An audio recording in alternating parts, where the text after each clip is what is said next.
विरामानंतर आपल्या सगळ्यांचं स्वागत। येवल्यामध्ये आज पावसानं हजेरी लावली असली तरी येवल्यामध्ये 4 दिवसाआड पाणी पुरवठा सुरू आहे।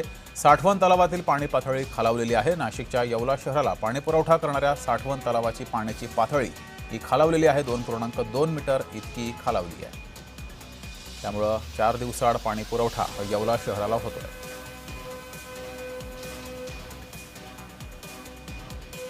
इथल्या नगराध्यक्षांसोबत बातचीत केली आहे आमचे प्रतिनिधी नरेंद्र बटाव यांनी। पाहूया।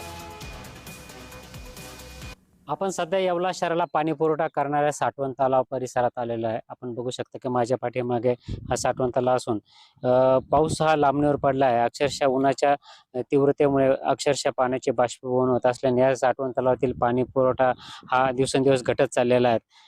यामुळे यापुढे शहराला 4 दिवसाआड पाणी पुरवठा करण्यात येणार असल्याची माहिती नगर परिषदेच्या वतीने देण्यात आलेली आहे। आपल्यासोबत नगरपालिकेचे नगराध्यक्ष आहे। काय सांगाल की किती पाणी साठा शिल्लक आहे?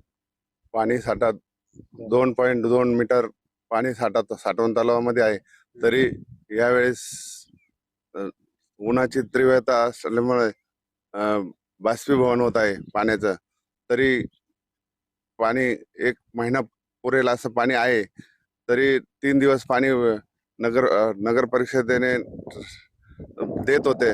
तरी यावेळेस निर्णय चेंज करून 3 दिवसाच्या ऐवजी 4 दिवसात पाणी केलेलं आहे। तरी नागरिकांनी त्याची दखल घ्यावी। काय आवाहन करणार नागरिकांना तुम्ही? नागरिकांनी पाणी जपून वापरावे ही विनंती। एकूणच बघितलं तर दिवसेंदिवस पाण्याचा साठा हा कमी होत असल्याने अक्षरशः जोपर्यंत पाऊस पडत नाही तोपर्यंत तरी हा पाणी साठा टिकवणे महत्त्वाचं आहे। त्यामुळे 1 महिना पुरेल असा पाणी साठा येवल्यातील साठवण तलाव शिल्लक असून नागरिकांनी पाण्याचा वापर हा काटकसरीने जपून करावा असे आवाहन नगर परिषदेचे नगराध्यक्ष राजेंद्र लोणारे यांनी केले आहे। नरेंद्र बटाव, जय महाराष्ट्र न्यूज, येवला, नाशिक।